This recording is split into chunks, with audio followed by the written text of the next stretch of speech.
tour, ganyan. Oh, you can announce your schedules. Oh. Kailan po ba yung... Sige, okay. Ay, pwede po nila na lang ako follow sa Twitter or Instagram kasi pinopost ko naman po yung mga schedule. Medyo madami po kasi hindi po nasulat. Well, ma-jaro naman sigurado yan, ano?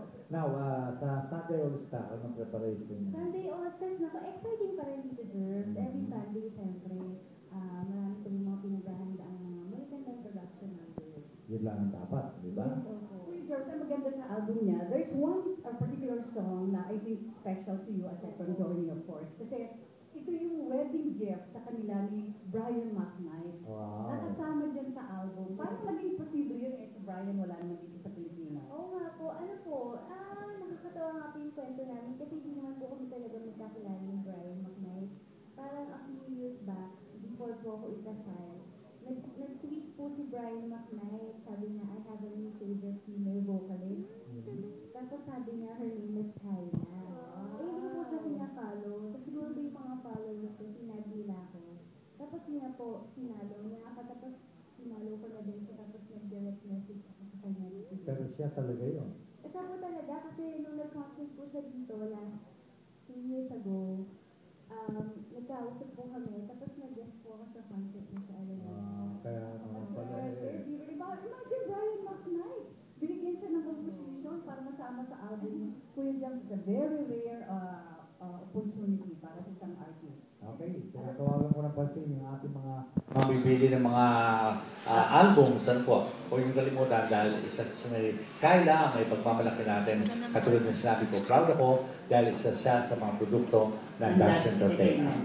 Okay? Kyla? Last message. Yes po. Phone question! Question! Kyla! Yes May po. katanungan sa'yo to. Galing kay Dinosaur. Ano? Ito ang tanong sa'yo. Sigurado Kyla. ka ba dinosaur sa salita? Yes, Dinosaur po ang apelido niya. Dyna po ang pangalan. Saur ang apelido. Oh, sige. Ito po ang tanong, Kyla. Yes po. Ngayong may asawa at anak ka ba? Ngayon? Ano? Ngayong may asawa at anak ka na? Oh. May mga restrictions ka na ba bilang performer, ganon? At ano yung mga pagbabago sa'yo? Kasi dati dalaga ka na, nagagawa mo lahat, di ba? Ngayon may asawa ka, ano yung mga pagbabago mo yun? Okay, pagdating sa restrictions, wala naman kasi hindi rin naman ako masyadong umi-explore, sa mga songs or sa mga damit, ganyan. Walang restrictions. Sa mga songs, kahit kahit rock, kakantahin natin yan. Pero yung mga pagbabago as a wife and as a mother, ang dami. Ang hirap. Ang hirap po kasi dati yung... Ilan po naman yung anak ko? 13 months na po. 13 months. Opo. Naglalampin ka ba o ano? Ano po kasi ngayon, na po nasa stage na po siya ng mahirap na pong umalis ng bahay kasi hinahabol ka po, ganun, sumiyak siya, ganun.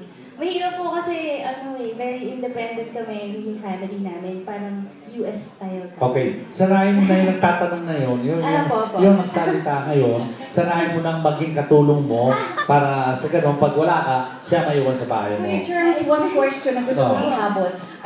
Of course, everybody knows na she's married to Cager Rich Alvarez. Wala bang conflict kasi nasa basketball siya, nasa singing ka, nasa acting, of course singing, wala ba siyang restriction sa'yo?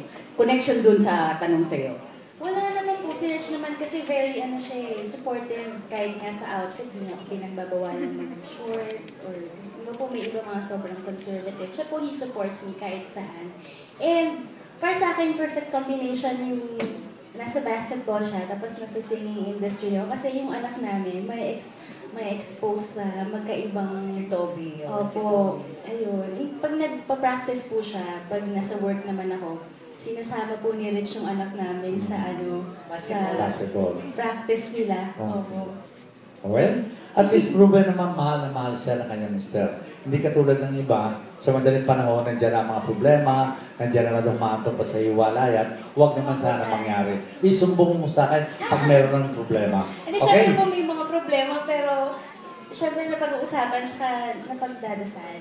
Maraming salamat sa iyo, Kyla. And of course, your album Journey is now out in the market nationwide. Opo. And of course, maraming salamat sa ganda ng Ricky Reyes, Mega Mall, and of course, Santa Lucia East. Maraming salamat kay Maritas Allen for my, from Friga for my outfit. At maraming salamat din kay Candy Smith ng Fame Salon na matatagpuan sa Bonifacio Global City sa F1 Hotel. And of course, thank you to Tokyo Japanese Restaurant dyan sa Bonifacio At Global City. pangailang regalo ng mga regards sa aming mga donors ang iyong bibigwitin. Okay? Ever Belena, thank you so much. Ever Belena, maraming Kyla, thank you.